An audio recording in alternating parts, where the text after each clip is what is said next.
adventure is what lies ahead. Today and tomorrow are yet to be said. Hello, everyone. This is No One of Consequence back again with the 10th episode in the series recounting my ongoing Dungeons and Dragons campaign. If you've been enjoying this content, please consider hitting the like button, and if you haven't yet, please consider subscribing as well. So, as always, spoiler alert, I will be revealing details found in this adventure module. So where we left off last time, the characters had returned to Hamlet after their big assault on the Earth Temple to rescue Obrak and Aramis, which they succeeded in doing, but unfortunately the characters Garrett and Rory were killed in the process. So the characters brought those two to the Church of St. Cuthbert in Hamlet to be held here overnight. Unfortunately, the characters did not have enough money to have both resurrected, so they made the hard decision to have Rory buried, and they would take Garrett tomorrow, the next day, to Verabonk to be resurrected. Then when the surviving characters returned to the inn, they found that Elmo, Quan, and Jasmine had returned from their trip to Twilight Falls to take the little girl Newt back home. So the characters set out for Verabonk, depicted here on this map, Hamlet down there at the bottom, and then Verabonk in the top of the map. In game time, they spent about a week traveling to the city, having Garrett resurrected, and then coming back to Hamlet. I think I had originally said in the last video that all the characters went, but what actually happened was that Quint did not go. He instead stayed behind to oversee the burial of Rory and to make sure the proper rites were administered. But the characters took with them, letters of introduction from Turgeon and Quint to the Cathedral of St. Cuthbert in Verabonk to help with the resurrection of Garrett. So when the characters got back, just as a reminder, this is the composition of the party of characters as it currently stands. So once they returned to Hamlet, then it was time to go back to the temple and continue exploring. So the first thing they did was return to the first level and go into the area that was controlled by the Earth Temple. They found a series of prison cells which actually contain undead, and so they systematically went through there and cleared those out. And here's a picture of a ghoul that was in one of the cells, and so the party cleaned those up. And then these screenshots show the characters exploring the other areas of the Earth Temple. They really didn't want to go back to the main temple area because those, as far as they knew, those Earth elementals were still there, and they were very tough, and they really didn't want to fight those again. But they went through the surrounding rooms, and so there on the left, they ascertained that that was the private quarters of the head priest of the Earth Temple. And they ransacked that place, and they found some things of value, not a lot. Obviously, the head priest, who had escaped in the battle, had been here and had taken most of his valuables with him somewhere. But one thing, Obrak and Aramis did find their personal belongings, which had been taken from them when they were captured. So they were able to re-equip themselves without having to repurchase a lot of mundane stuff. And then on the right-hand side, the characters found what apparently was an alchemist laboratory, and it was pretty wrecked and torn up and looted, but Thorol, the magic user, did find a few things that were of value.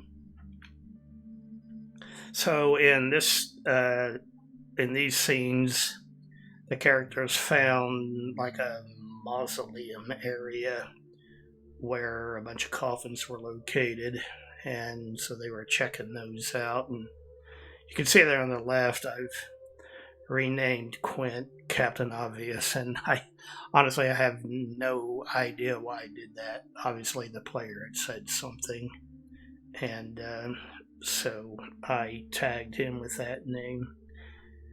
But there on the right hand side, you can see the characters went through, opened up all these coffins, but did not find anything except in one coffin there was a black cloak that the skeleton was wearing, and I think Garrett took that.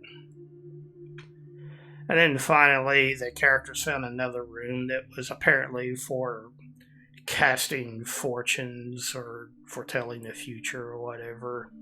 They found a lot of dice and other things for casting fortunes, which I think Thorol kept those, but there was nothing else of interest there. So the characters returned to Hamlet, and because they had pretty much for the most part, cleared out the first level, I went ahead and advanced them to 4th level of experience. I had decided for this campaign that I was going to use goal-oriented leveling, or I didn't want to bother with keeping track of experience and so forth. So I just told them if you mostly clear out the first level, you would advance to 4th level, and so that's what happened here. So the characters got inside, and they got one of the private side rooms of the inn so that they could go over, inventory all the loot that they had acquired, and divide it up. Meanwhile, the sergeant major, who said he didn't really care for such things, instead decided to stay out in the main room of the inn and give a sermon to the patrons to try to convert them to the worship of Foltus. And you can see his speech there on the right-hand side. And again, another illustration of why he has such a low charisma. And the sermon was not well received, and you can see all the bottles and mugs scattered on the floor around him. That was the patron's response to his sermon. So the next day, the characters set out again and returned to the temple, and this is what they normally do. They would leave their horses outside with Quan, Jasmine, and Felipe, the guard dog, while the characters themselves actually entered the temple. They had found 2 different ways, which presumably led down to the 2nd level, and they decided to take the more obscure one, which is a spiral staircase in the far corner of level 1. So they went down there, and there were 2 different ways they could proceed, and they decided to take the right-hand path. And that hallway soon led to a door, which they opened, and there on the left-hand side, it led to a room.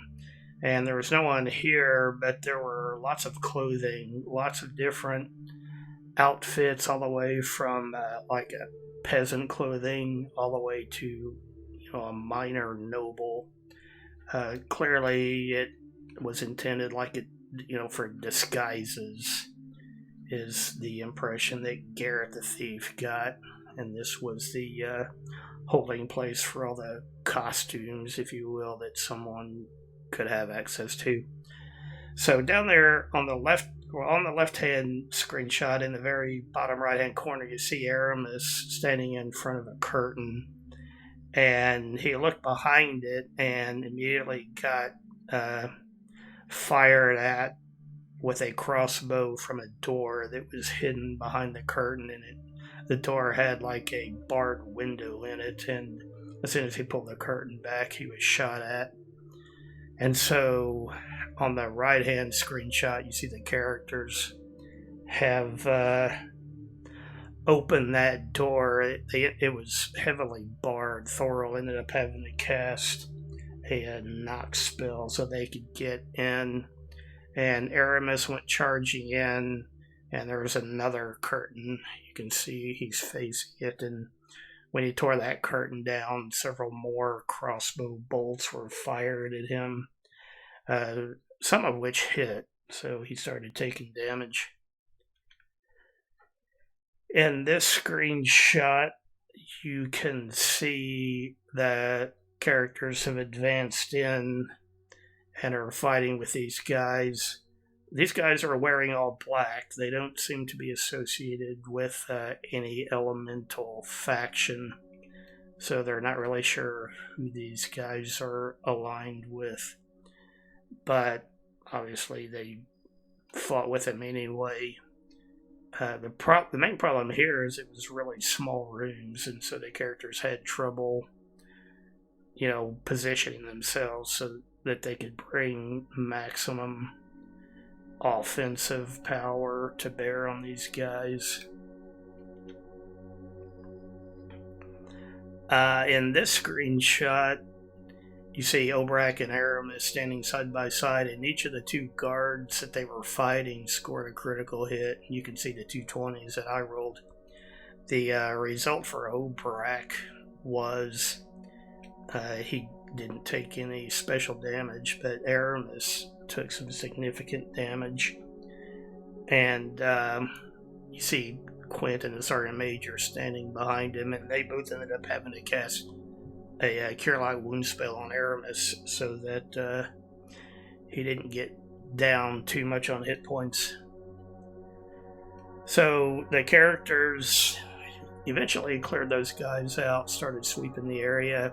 One guy surrendered. The characters said they would spare his life if he would talk to them and tell them what's going on here. And so this guy was quite willing to talk. He revealed several things. And just to summarize, he said that these guys here that he was working with, they don't serve any of the elemental factions. He just said they work for the big bosses that are located deeper in the dungeon. And he didn't, just being a regular guard, he didn't know anything about them. He couldn't give any specifics. He just said there were big bosses deeper in the dungeon. He said their purpose was to conduct raids and bring looted prisoners back to the temple, but they were always given strict orders not to raid anywhere near the temple, and the purpose for that was not to arouse too much suspicion against the temple itself. He said that the elemental factions all fight amongst themselves, trying to gain power over each other, and the mercenaries here found it funny, since they work for the big bosses below. They found all this infighting to be amusing. This guy said that he was aware that the Earth Temple had been severely weakened, which of course was from the characters, but it wasn't destroyed. And he said that even now he knew that the head priest of the Earth Temple was trying to rebuild his forces. And he also said that the other elemental factions, fire, water, and air, they're all located on this dungeon level. And he was also aware that their leaders were hoping to take advantage of the setback suffered by the Earth Temple, which up to this point had been the most powerful of all four. So the characters, I can't remember, they probably tied him up or something.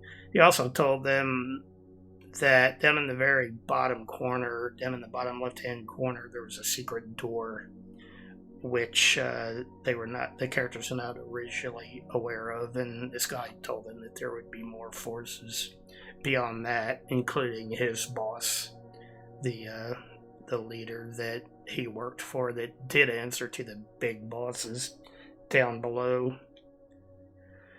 So the characters positioned themselves, got ready, activated the secret door, and went charging in, and they found that the people in that room, they were aware of the fighting and were prepared for an attack, and they had flipped a table on its side as a makeshift barricade, and so they were ready when the characters came through. And they fired several crossbows as soon as the secret door opened. And you can see there Aramis and Brack have taken some damage. So in this screenshot, this shows Aramis had taken another critical hit, and this time the result was triple damage, and I rolled the maximum amount possible. So you can see in the screenshot that Aramis's health bar is almost down to nothing.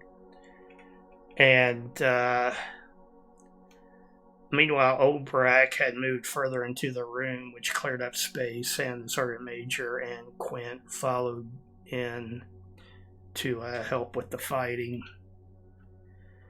So on the left-hand side, someone, I'm sure it was Aramis, had used one of those snowman Christmas gift items, which, if you remember, absorbs hit point damage so that the person who used the item doesn't actually take the damage himself. And you can see Garrett and Thorol are up there. Thorol on the right hand side. Thorol's moved into the room to help. And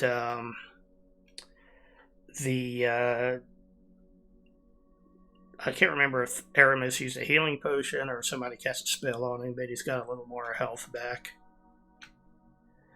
So, in this screenshot, things were getting a little tricky for the characters, and Thorol decided to cast a web spell, mainly because there was a leader type in here, and if you, on the left-hand side, if you look at that web, that leader type was down in the lower right-hand corner, and Thorol didn't know how much of a opponent he might be, and he also didn't want him to escape. So even though the web spell ended up catching Brack, Thorol decided to go ahead and cast it to try to bring this battle to an end. Now, one thing that the characters noticed on that leader type was that he was dressed all in black like the others, but he also had like a heraldry device on his armor and shield. And both the Sergeant Major and Quint recognized it as being a worshipper of the demon Ius. And so the Sergeant Major especially got really worked up over it. And on the right-hand side, you can see the screenshot. The Sergeant Major was getting more and more agitated and telling that guy that he needed to convert to save his soul. And the Sergeant Major was getting more and more worked up and threatening and getting all wild-eyed. And finally that leader said that yes, he had sworn off Ius and would convert to Foltus. And as soon as he did that, the Sergeant Major killed him, saying that now that he had switched to the one true god of Foltus, that he could now be killed and his soul would be saved. And meanwhile, Quint is moving to try to protect the other guy from the Sergeant Major's wrath, and he had that magic item that he got all the way back in the mode house that allows him to move through web spells unimpeded. So that's why you can see Quint under that icon for the web spell, but it's not bothering him in any way.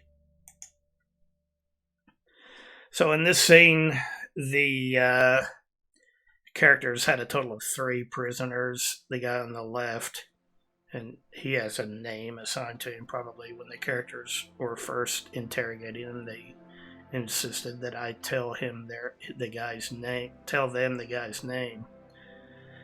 And then those other 2 helmeted guards that you had just seen in the previous screenshot that had been captured. And the bottom line was that the characters said they would release them as long as they promised to swear off working for the temple and go away and never come back, and telling them that if they ever found them around here again, that there would be no second chance and that they would kill them. One other thing, you can see that big lock-looking icon in the upper right-hand corner. That was earlier when the characters came through here. Thorol had wizard locked that door so that no one could come up from behind them when they were fighting earlier. And so that's what that icon represents. So the characters return back to the inn that evening, and they're all sitting around their table while Quan and Jasmine are up at the bar with Elmo. And you can see the Sergeant Major there back in his usual spot in front of the fireplace, preparing to deliver another sermon. Alright, so that's all I have for this video. Again, if you enjoyed it, please consider hitting the like button and subscribing. And also, leave a comment and share the video. The more you interact with it, the more that YouTube is likely to recommend it to somebody else. Thanks again. I appreciate it. Bye for now. The greatest adventure is what lies ahead.